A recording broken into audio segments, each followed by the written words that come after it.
À certaines exigences. La première exigence, les élections demandent beaucoup d'argent.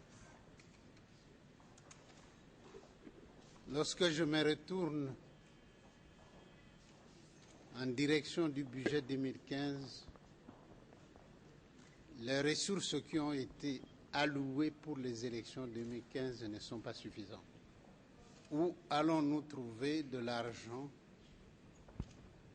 pour organiser les élections qui sont prévues en 2015, les élections locales, provinciales, sénatoriales, des gouverneurs?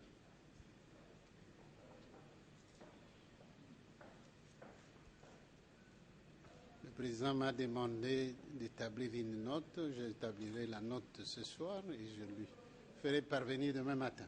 Il ne faut pas globaliser c'est que certains éléments de l'opposition ont exprimé à cette occasion-là.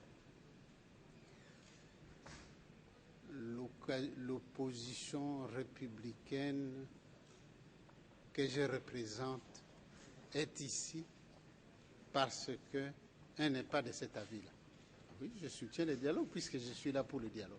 La deuxième délégation à être reçue par le président de la République ce lundi, c'est celle de la société civile.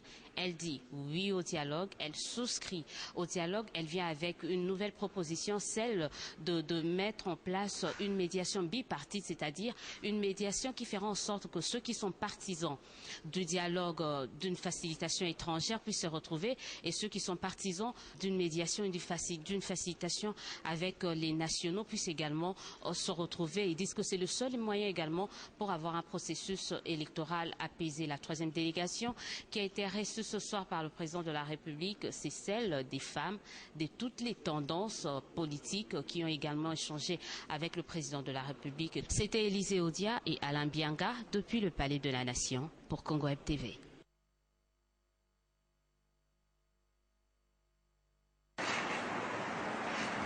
C'est l'abbé Malou Malou qui a présidé personnellement cette réunion de haut niveau. Une deuxième du genre après celle tenue en juillet 2014. Les partenaires tant nationaux qu'internationaux ont été dans un premier temps informés sur l'état actuel du processus électoral en RDC sur fond d'une nette amélioration des opérations de fiabilisation du fichier électoral et de stabilisation de la cartographie électorale. S'agissant du budget des élections, un tableau synthèse sur son évolution prévisionnelle a été présenté par la CENI aux partenaires. À en croire la centrale électorale, des discussions sont en cours depuis le 15 avril dernier avec le gouvernement quant à ce et que le risque d'une réduction budgétaire des opérations électorales de 2014-2016 n'est pas à exclure. La communauté internationale salue les efforts de la CENI et rassure quant à son accompagnement technique et logistique aux élections. Elle émet cependant le souhait de les voir se tenir en toute transparence, intégrité et équité. Quant au gouvernement congolais, il se dit prêt à financer le processus électoral à la limite de ses moyens. Cette rencontre était une occasion pour le président de la CENI d'annoncer la poursuite des consultations avec la classe politique. Malou Malou a affirmé que ce sera un échange sur la faisabilité du processus électoral en tenant compte des enjeux de l'heure et des défis de calendrier, de financement et ceux opérationnels. La prochaine rencontre avec ces acteurs politiques est donc projetée pour la semaine prochaine, a-t-il conclu.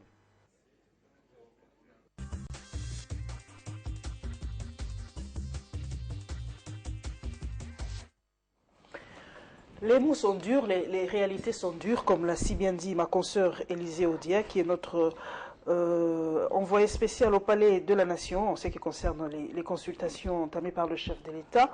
On a suivi le président du Sénat, Kengo Dondo, qui a carrément donné les exigences pour qu'il y ait de bonnes élections en République démocratique du Congo. Beaucoup d'argent, les élections demandent beaucoup d'argent. Et selon lui, par rapport à ce budget 2015, eh ben, c'est insuffisant.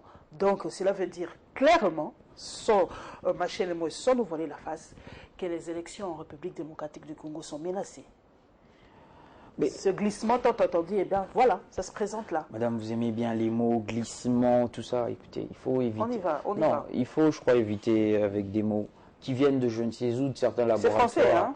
Glissement, c'est français. Je ne crois pas que je n'ai inventé de ma langue depuis un moment, maternelle. depuis un moment, ça revient à répétition. On ne sait même pas ce que ça veut dire glisser, ça veut dire quoi. Bon, ça c'est des mots que vous connaissez, d'où est-ce que vous le tirez. Le gouvernement a des responsabilités dans ce pays. L'unique responsabilité du gouvernement n'est pas l'organisation des élections. Le gouvernement a des responsabilités vis-à-vis des fonctionnaires, vis-à-vis de la reconstruction de ce pays, vis-à-vis du social de la population qui se doit d'améliorer, et il fait des efforts dans ce sens. Le gouvernement a l'obligation de faire en sorte que les rémunérations des agents de l'État atteignent ceux de Moody, parce que c'est un contrat entre le gouvernement et cette corporation. Il y travaille. Le gouvernement a plusieurs contraintes, plusieurs obligations vis-à-vis de l'État. L'élection relève aussi de ces obligations. Mais elle n'est pas l'obligation exclusive et unique de l'État. Elle n'est pas la priorité non plus. La priorité, je pense, parce que la priorité ne doit pas se dire ici à Kinshasa. La République démocratique du Congo est composée de 75 millions d'habitants à peu près, en attendant que l'ONIP vienne nous donner le chiffre exact.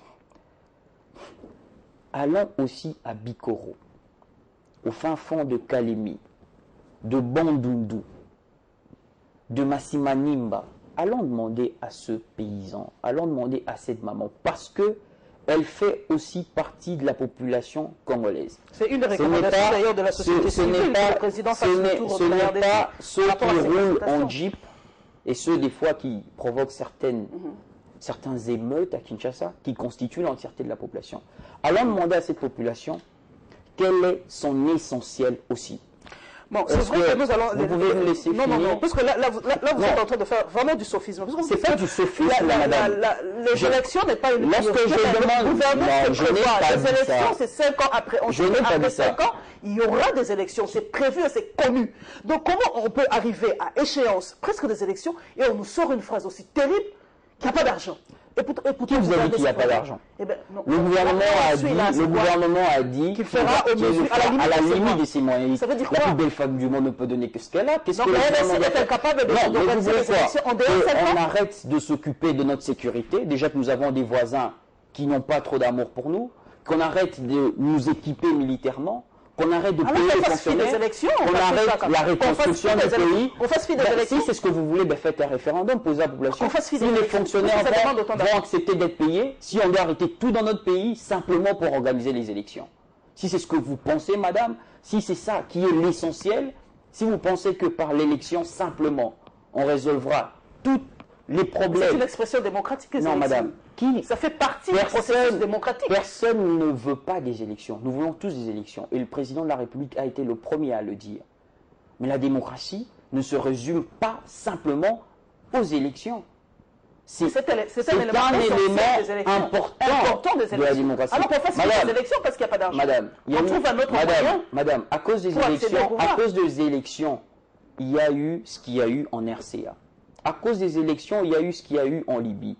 Il y a ça au Burkina Faso. Et au Burundi, lorsqu'il y a eu ce qui s'est passé au Burkina Faso, j'ai entendu, je vous ai même lu, j'ai vu des hommes politiques se réjouir.